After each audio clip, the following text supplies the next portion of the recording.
આ છે આપણો ફાઇનલ પુલાવનો લુક, જે જોવામાં પણ જબરદસ્ત અને ખાવામાં પણ મસ્ત.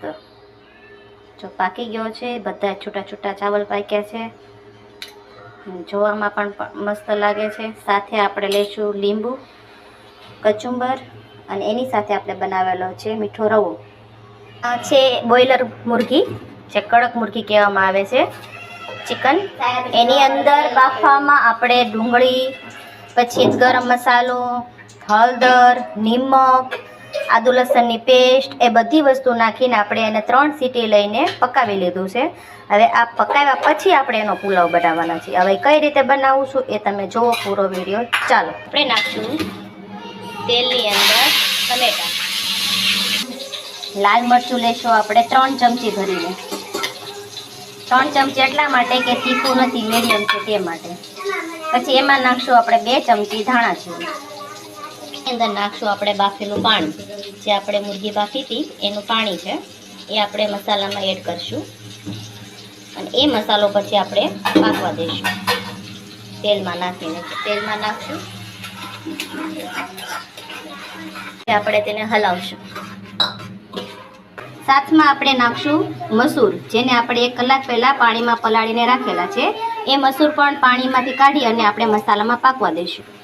અને આ મસૂર નાખવાથી અખની સ્વાદિષ્ટ બને છે અને બહુ સારો ટેસ્ટ આવે છે. આપણે નાખશું આની અંદર મસૂર નાખીને આપણે તેને હલાવશું, જેનાથી તે બધું મિક્સ થઈ જાય.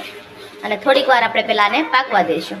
આ થયું છે આપણા કોથમરી અને પુદીનાનું ઝીણું બારીક કટિંગ, જે આપણે એમાં યુઝ કરવાના છીએ પુલાવમાં. અમે તો એને અખની કહીએ છીએ અને પુલાવ પણ કહીએ છીએ. તમે શું કહો છો એ મને કમેન્ટ કરજો. આપણે આની અંદર નાખવાના છીએ બિરયાની મસાલો, જે મુમતાઝનો છે. એ આખું પેકેટ આમાં આપણે એડ કરવાના છે. આખું પેકેટ આપણે નાખી દઈશું એની અંદર અને પછી પાકવા દઈશું થોડીક વાર. અને પછી એની અંદર આપણે લીધા છે 3 મોટા બટેકા. જો તમારે બટેકા ખાવા હોય તો નાખવા, અને ન ભાવતા હોય તો એડ ન કરો તો ચાલશે. બધા બટાકા એડ કરી દઈશું, જે અમે 3 પીસ લીધેલા છે. સાથે આપણે નાખી દઈશું જે પુદીના અને કોથમરીનું કટિંગ કરેલું હતું, એ પણ આપણે આની અંદર એડ કરી દઈશું. મસાલો સારી રીતે પાકે એવી રીતે આપણે એને થોડીક વાર પાકવા દઈશું. સ્વાદ અનુસાર મેં બાફામાં પણ એનો યુઝ કરેલો છે, એટલે આની અંદર આપણે થોડુંક ઓછું નાખશું. એની અંદર એડ કરી દઈશું જે આપણે મુરગી બાફીને રાખી હતી. અને થોડી વાર આપણે એને હલાવશું અને થોડીક વાર પાકવા દઈશું. આ છે તેનું બાફેલું પાણી, જે સૂપ તરીકે પણ આપણે પીશું તો પણ બહુ સારું છે. હવે આની અંદર નાખશું જે બાફેલું પાણી હતું એ બધું આમાં નાખી દઈશું. હજી થોડું પાણી એડ કરશું. પાણી એટલું નાખશું કે આપણા ચાવલ અંદર ડૂબી જાય. સરસ મજાનું પાણીનો ઉકાળ આવી રહ્યો છે. જ્યારે પાણી એકદમ ઉકળી જાય અને આવી રીતના ઉપર આવવા મળે ત્યારે જ આપણે એની અંદર ચાવલનો એડ કરીશું. આપણે બિરયાની ચાવલની ક્વોન્ટિટી લીધી છે 1 કિલો 1 kg, એ આપણે આની અંદર યુઝ કરીશું. અને 1 kg ચિકન લીધું છે. મસ્ત મજાના ચાવલ ધોઈ લઈશું. આપણે 3 પાણીથી ધોઈશું. સારી રીતે ધોવાથી ચાવલનો ટેસ્ટ સારો આવે છે. હવે આપણે જે આ પાણી ઉકળી ગયું છે તેની અંદર આપણે ચાવલ એડ કરીશું. બધા ચાવલ આપણે આની અંદર એડ કરી દઈશું અને પછી તેને સારી રીતે હલાવી લઈશું. પાણી એટલું યુઝ કરવાનું છે કે આપણા ચાવલ એની અંદર ડૂબી રહે કરવાનું છે, જે આપણે એની અંદર આપણે આમ ચાવલ એની અંદર જોઈ શકીએ ડૂબેલા. આ ચાવલ ડૂબી ગયા છે. ચાવલની ઉપર પાણી હોવું જોઈએ. બસ આને આપણે થોડી દેર ઢાંકી દઈશું અને તે પાકી જાય ત્યાં સુધી આપણે રાહ જોઈશું. પછી પાકી જાય પછી તમને એનું ફાઇનલ લુક બતાવું.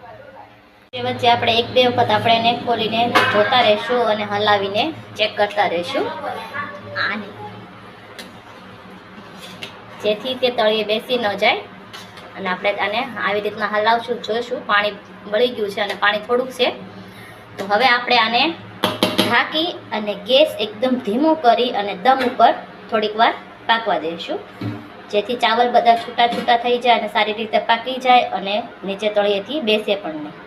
તે આપણું ફાઇનલ પુલાવનો લુક, જે એકદમ દમ ઉપર પાકી ગયા છે. જે પાણી પણ બધું બળી ગયું અને ચાવલ પણ છૂટા છૂટા એકદમ છૂટા છૂટા પાક્યા છે. થઈ રહ્યું છે કચુંબરનું કટિંગ, જેમાં ટમેટા, ડુંગળી, કચુંબરમાં નાખશું કોથમરી, જે બારીક કટિંગ કરશું. નિમક નાખશું સ્વાદ અનુસાર.